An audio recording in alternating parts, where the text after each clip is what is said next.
Didn't you say that many thinkers were dialectics before dialetheism was properly invented, in a sense, before you proposed it?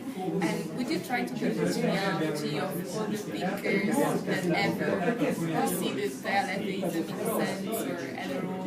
Yeah, well, I'll try, but there weren't many. I know that it's a tough question, but... Well, no, there weren't many dialectics before the contemporary period. The most obvious one, I think, is Hegel. Okay? People disagree about that, but I think he has to be the most major philosopher in the history of Western philosophy who was a dialectist.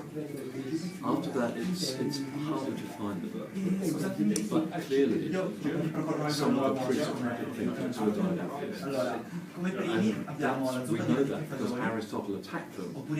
So if you read Aristotle's attack on people who deny the law of non-contradiction, he names Pythagoras, Heraclitus. So, I mean, it's not clear how one should interpret it, but he certainly interpreted them. After that, it gets more contentious. So I think that some of the Neoplatonists were dialectics, like Plotinus, for example, and maybe some of the medieval Neoplatonists, like Cusanus. That's about it, I think, in Western philosophy. Eastern philosophy is a different story. Some of the Buddhist philosophers are dialectics. People like Nagarjuna, that's, I guess, a different story. So, one of your main touchstones in discussion is also Hegel. What role exactly did the reading of Hegel add in your build, and if there's anything peculiar to it, how and when did you meet him first? Right. So, the question was why I got interested in Hegel. Yeah. All right. So, I was trained as a mathematician. So when I started teaching philosophy, I knew nothing about philosophy. Okay? I knew something about logic. And I became interested in dialetheism because of the logical paradoxes and related things. But of course, I was in a philosophy department, so I was talking to philosophers. And so I was learning about philosophy. And at the time I had friends who were interested in Marx, so I read a lot of Marx. And I think Marx is a dialectist, not as obviously as Hegel, but I got interested in Marx's political philosophy. But obviously you can't understand Marx without understanding Hegel, so I started to read Hegel. So I started to read the logic and the phenomenology.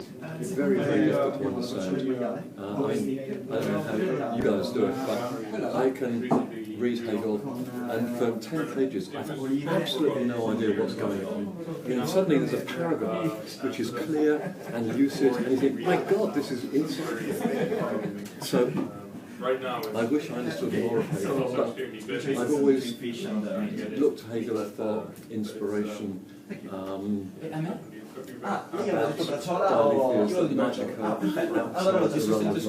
So his account of motion, for example. So that's how I became interested in Hegel. So we talked about Hegel, now we move to a second giant in history of philosophy, history of continental philosophy, at least, Heidegger. Okay. Lately has been long referred, especially by thinkers and scholars from the analytical ambience, as the bad guy in a sense, and also yesterday during your talk it came up, it showed up during the discussion more and more. You said yesterday you're not a Heideggerian scholar, just to stop the buzz, but again I wanted to ask you, what is your relation to Heidegger, what is your position towards it, if there's any at all? Okay. So, I think every great historical philosopher has been wrong. Okay? But that doesn't mean they're completely wrong, because often they have really good ideas, questions. So I think Heidegger is one of the greatest philosophers of the 20th century. This is very subjective, but I think probably the two greatest philosophers in the 20th century are Wittgenstein and Heidegger. These are the guys which will be read in 500 years' time.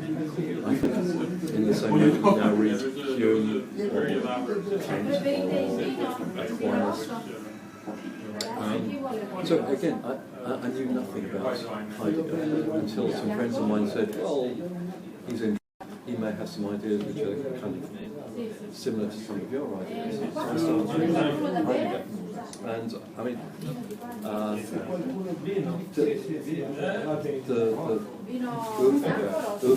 Seinsfrage in Hegel, that's a really fascinating question. I think it's a very important question, a meaningful question, and I think an adequate answer to that involves you in Dialetheism. So, all that I appreciate in Heidegger very much.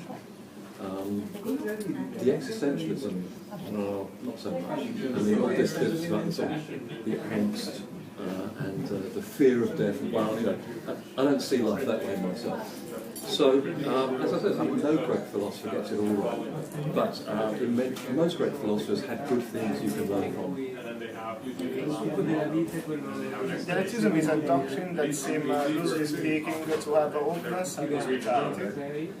To use a word that was much exploited by some contemporary philosophy amongst its peculiar characters. What is then its relation towards Oriental thought, also one of your passions and obviously science you are practicing currently?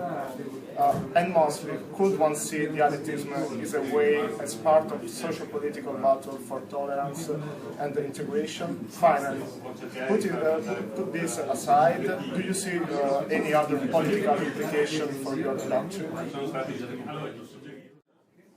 The easy answer is no. Okay. Of course, there are connections, but of an indirect kind.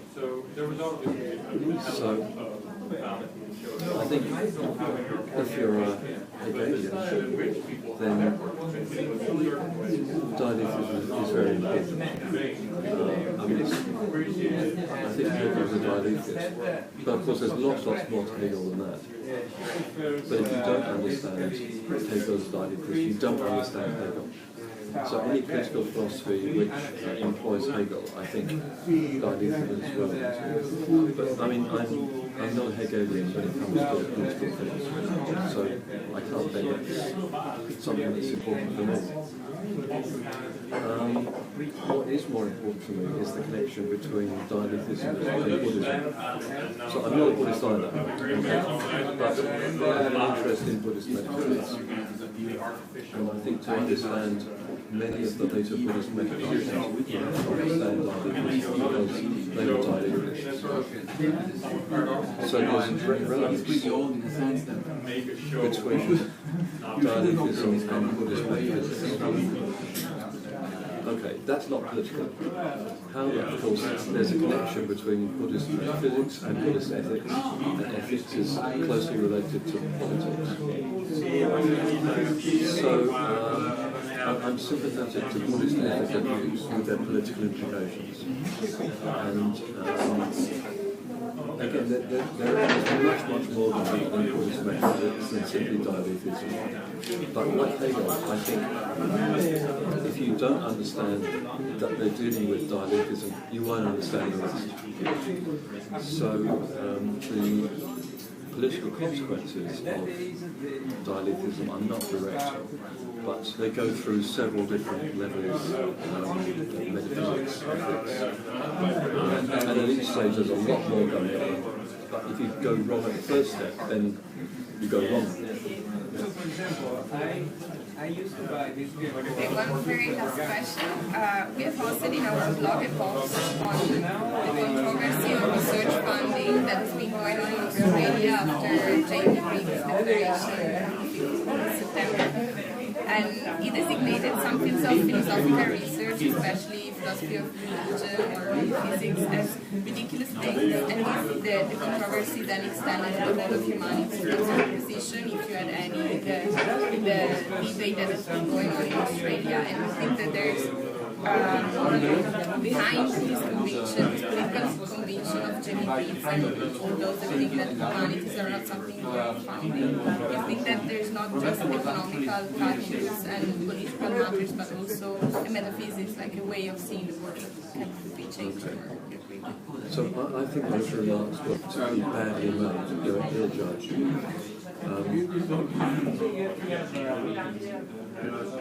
I'm afraid that most governments identify education with producing things which will feed into the economy. So if it has no immediate economic relevance, then they think it's pointless. This is just to misunderstand what education and research are about.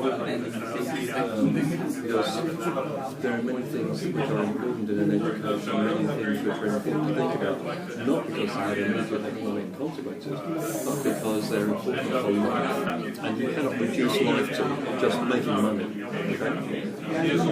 So the people who make this remark do not understand anything, but actually I don't even think they understand the economy. They screwed up as well. What they understand is getting elected, right? That's it.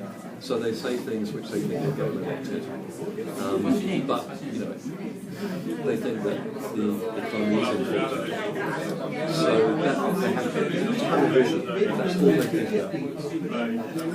And if they make comments that go beyond their tunnel vision, then they say silly things. I think he says you should not make judgments about things you don't understand. Okay? Even if these things are pointless, he knew nothing about it. Okay? And it's an act of hubris to judge things you know nothing about. But if I make a judgment about physics, it has absolutely no value, because I know nothing of physics. So if he makes a judgment of philosophy, it has similarly no value whatsoever. Much more. But after those remarks were made, some friends of mine in Australia wrote to me, and they said, we want to put together a book on the importance, the social importance of philosophy. Would you like to contribute an article? So I actually wrote a dialogue between Socrates and Tony Abbott, who is the current Prime Minister of Australia. And it's about the value of philosophy, but it's also, in some sense, a satire about it. So I sent this to my friends, and they said, well, it's too political. So I thought, okay, fine. So my son is a journalist in Australia, and I sent him just out of interest, and he sent it to an Australian publication called The Conversation. So it's an Australian online journal which discusses intellectual matters. And they said, oh, thank you, we'll publish this. So you can find this online now. I think the journal is called The Conversation, and the title of the article that they gave it was When Socrates Meets Tony Abbott. So, Thank you very much. find it there. And thanks for it.